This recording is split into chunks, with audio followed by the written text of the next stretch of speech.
21 საუკუნეში გაცოცხლებული ქეთო და კოტეს სიყვარულის ისტორია, მუსიკალური მოგზაურობა კოსმიურ სამყაროში და დიდი პრემიერა ბათუმში. მიუზიკლი ქართულმა მსახიობებმა და მუსიკოსებმა გააცოცხლეს პრემიერა სრულიად საქართველოს კათოლიკოს პატრიარქი და ქვეყნის პრეზიდენტი მიხეილ სააკაშვილის დაესწრნენ. მიუზიკლით ბათუმში ხელოვნების ცენტრი გაიხსნა.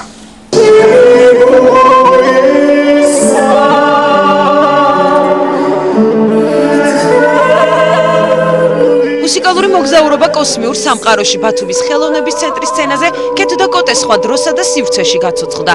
სარკეების სპეცეფექტები და სცენის უჩვეულო გაფორმება. უპტავი ოპერის ქეთო და კოტეს სიყვარულის ნაცნობი ისტორია რეჟისორმა დავით დოიაშვილმა 21 საუკუნეში გააცოცხლა.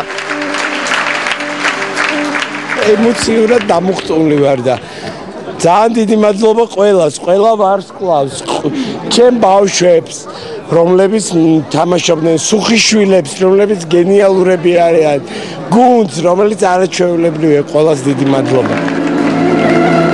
სიყვარულის ისტორია ცნობილი ცეკვებით სცენაზე სუხიშვილებმა გადმოსცეს. კოსმიურ მიუზიკლში ვიქტორ დოლიძის მუსიკას კი ნიკა მემანიშვილი მეორედ თანამედროვეობაში აცოცხლებს. ამბობს, რომ თითოეულ გერას განსაკუთრებით განიცდის. საოცარი დღეა ჩემს ცხოვრებაში. მართლა აუხსნელი ოცნება, რომელიც ამდენი წელი მქონდა, დღეს ახდა და ისეთ როგორი ბედნიერების შეგრძნება აქვს, მაგრამ იმდენად დინერვიულები, იმდენად მობილიზებული ვიყავი, რომ ყველაფერი სწორად და კარგად ყოფილიყო, რომ არც კი ვიცი, მართლა კარგი იყო ეს ყველაფერი. ულოცავ მე ბათუმს აჭარას საქართველოს, რომ ასეთ ფანტასტიკურ დარბაზის გახსნას და ასევე აი ამ გენიალური ადამიანის მიერ შექმნილ ახალ მუსიკალურ ნაწარმოებს. მიუზიკლის მიხედვით კლასიკური ოპერისა და ფილმის გმირის კოტეს როლს ორი მსახიობი ინაწილებს. თანამედროვე ქეთოს კი ცნობილი ქართველი მომღერალი სოფო ნიჟარაძე ასრულებს. კოტე საქართველოში ლონდონიდან ბრუნდება, სადაც მხოლოდ ერთფეროვნება და იმედგაცრუება ხდება. ერთადერთი რაც მის ცხოვრებას აზრს აძლევს, ქეთოს სიყვარულია. სიყვარული, რომელიც როგორც ფილმში და ოპერაში, აქაც 21 საუკუნის კოსმიურ მიუზიკლშიც მთავარი თემაა. ჩემი აზრით პრემიერა შედგა, იმიტომ რომ თავის ეგეთ ხალხთან მუშაობა არის გენიალური რა, ბატონ დათოსთან, ნიკასთან. მე ვარ ნამდვილად ემოციებით სავსე, იმიტომ რომ ძალიან მიხარია ესეთი რეაქციები დარბაზისგან, მიხარია მათი ოვაციები. ძალიან დიდი მადლობა მინდა უთხრა ყველას შემქმნელს, რომ ესეთი შოკის მომგვრელი შოუ გვაჩუქა. ძალიან დიდი მადლობელი ვარ იმ ადამიანებს, ვინც ნორმალურად მიმიღეს და აღარ ძალიან თბილად მიმიღეს, ეს ძალიან მაყოფილი და ჭიანი. თეატრის, ოპერისა და ესტრადის ვარსკვლავები ერთ სცენაზე მიუზიკლს განსაკუთრებულობას კოსტიუმები აძლევს, რომლებიც სპეციალურად ამ წარმოდგენისთვის მხატვარმა თამარ კვესიდაძემ შექმნა. ძალიან მომეწონა, აბსოლუტურად განსხვავებულია იმ ძველი ქეთო და კოტესგან, რომელიც ყველა ჩვენგანს გვახსოვს და გვიყვარს ბავშვობიდან და არის აბსოლუტურად სხვა, აბსოლუტურად ინოვაციური, მოდერნისტული 21 საუკუნის ექსპერიმენტული მიუზიკლი. რაც ნახე იმან გადააჭერბა ჩემ ყველა მოლოდეს, იმიტომ რომ ეს ყველაფერი ცალკე ნანახი მქონდა და ანუ შინაარსი, მუსიკა, სცენოგრაფია ვიცოდი, მაგრამ ეს ყველაფერი ერთად ძალიან კარგია, ძალიან გასართობია, ძალიან პოზიტიურია, რაც თავარია და ძალიან ლამაზია. თანამედროვე ქეთო და კოტეს ისტორიის თანახავად სპექტაკლზე უამრავი სტუმარი მივიდა.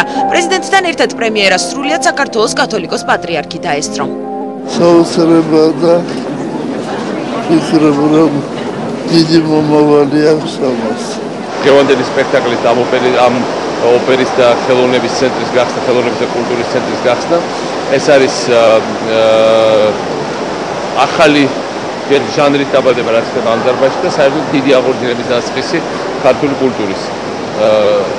და ჩვენ მართლა ძალიან მნიშვნელოვანია ჩვენს რაც ამ ხრივ რაც კეთდება და მნიშვნელოვანია ამ ქალაქის არტის, კრეატივის და ყველანაირი სიახლის შერწყმის მიუზიკლით ბათუმის ხელოვნების ცენტრი გაიხსნა. რეკონსტრუქცია 14 თვეში მოხდა, 90%-ით შეიცვალა ინტერიერი. დარბაზი 1200 მაყურებელზეა გათვლილი თანამედროვე განათების სისტემა და ულამაზესი ინტერიერი. სარეკონსტრუქციო სამუშაოებზე 450 ადამიანი იყო დასაქმებული. პრეზიდენტი ამბობს, რომ ეს არის კიდევ ერთი წინ გადადგმული ნაბიჯი. ეს არის სრულად ახალი ოპერის თეატრი. არ დაგიმალავთ, რომ ჩემი სიზუსტე იყო, იმიტომ რომ ბევრჯერ მოვედი ამ მშენებლობაზე. პრაქტიკულად ნულიდან აშენდა ეს ყველაფერი და ეს არის გვირგვინი იმისა, რაც კეთდება, იმიტომ რომ ბოლო წლებში საქართველოში თითქმის ახლიდან აშენდა ქუთაისის ოპერა, ეხლა კეთდება მესხიშვილის თეატრი ქუთაისში, გაკეთდა რუსთაველის თეატრი, მარჯანიშვილის თეატრი, გრიბოიდოვის თეატრი, ახლა ძალიან გრანდიოზულად კეთდება თბილისის ოპერის თეატრი ფილარმონია გაკეთდა თავიდან პრაქტიკულად შიგნიდან ყოველ შემთხვევაში. თელავის თეატრი გაკეთდა, რამდენიმე სხვა რეგიონალური მნიშვნელოვანი კულტურის ცენტრი გაკეთდა და ეს წარმოუდგენელი სილამაზის ბათუმის კულტურის და ხელოვნების ცენტრი. მინდა გითხრათ, რომ რამდენიმე დღის წინ აქ იყო ჩამოსული ესე ცნობილი არქიტექტორი დანიელ ლარსენი, რომელმაც ააშენა ის რაც ითვლება მსოფლიოში ყველაზე საუკეთესო ოპერის თეატრად, კოპენჰაგენის ოპერა და შემდეგ მოვიდა ჩემთან შეხვედრაზე ამის დათვალიერების შემდეგ და 1 საათი იყო აღთქმულებას ველმალა და სულ ამ დარბაზზე მელაპარაკებდა და სულ ამ ცენტრზე. ეს ნიშნავს რეალურად იმას, რომ უამრავი ადამიანი დასაქმდა, უამრავ ადამიანს გაუჩნდა თავის პატარა ბიზნესი, უამრავ ადამიანს გაუჩნდა შემოსავლის წყარო თავის ბავშვების როასწავლოს უკეთესად, ყრუნალობის ფული რო ჰქონდეს, სახლის გაუმჯობესების ფული რო ჰქონდეს, მანქანა რო იყიდოს ბოლოს და ბოლოს და ერთ სიტყვით, აქაურობა მართლა სასწაული ხდება. და ყველა იძახე ამასირად ვიდახოდი, რომ იძახე აი ნიცა, კანი რატო ადარებს ნიცას და კანს ნიცაში, მაგრამ ასეთ თეატრია რამდენად არ არის. და არც კანში. ჩვენ აგვაქვს ძალიან ბევრი რაღაცა კეთდება ხალხისთვის. იმისათვის რომ აი გარშემო აი ხა შევშემოდიოდ ნახეთ რომ ძალიან ბევრი ადგილობრივი მაცხოვრებელი დახვდა და ხელსგვართმოდა, გვიღიმოდა, დაშგვიკრავდა. იმიტომ რომ ამ ხალხმა ზუსტად იცის ის რაც არიციან ტელევიზორით მოლაპარაკებენ პოლიტიკოსები. ზუსტად იცის რომ აქ რო ეს აშენდა, ეს ნიშნავს რომ გარშემო საცხოვრების ფასი მომენტა ორჯერ სამჯერ. ეს ნიშნავს რომ ბევრად მეტი დამსვენებელი, ეს ნიშნავს რომ ბევრად მეტი კაფე შეიძლება გააკეთო, ბევრად მეტი პატარა რაღაც ბიზნესი შეიძლება, პატარა დასაქმება გააკეთო, რაღაც პერსპექტივა თვალებს სინათლე გაუჩნდეს ამ ხალხს. ბათუმის ხელოვნების ცენტრი ქეთო და კოტეს თანამედროვე ისტორიაზე შექმნილ მუსიკს კიდევ 8 დღის განმავლობაში უმასპინძლებს. შემქმნელები მაყურებელს კოსმიურ სამყაროში 2 საათიან მუსიკალურ მოგზაურობას პირდებიან.